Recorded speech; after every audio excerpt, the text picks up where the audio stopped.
Əziz izləyicilər, əziz dostlar. Baxın, görün. Vəziyyət o cürdür ki, İranda müəyyən şəxslər şəhid olunub. Yəni, bilirsiniz, bu heç nədir. Onların öz arzularıdır. Bunlar, bu dünyapərəstlər elə bilir ki, kimisə orada şəhid eləməklə daha rəhbərdən o yanı yoxdur ki, rəhbər şəhadata çatdı, düzdür? İndi o cavanlar ki, orada oturublar, əlləri nöqtədədir, düymədədir, onlar heç nəyə baxmırlar. Onlar heç nəyə baxmırlar. Onlar bu məsələni axıracan aparacaqlar. Qələbəni axıracan yetirəcəklər.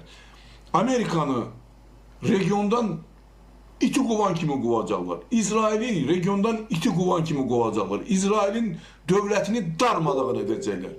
Başa düşürsünüz bu nədir? Bax, bu belədir.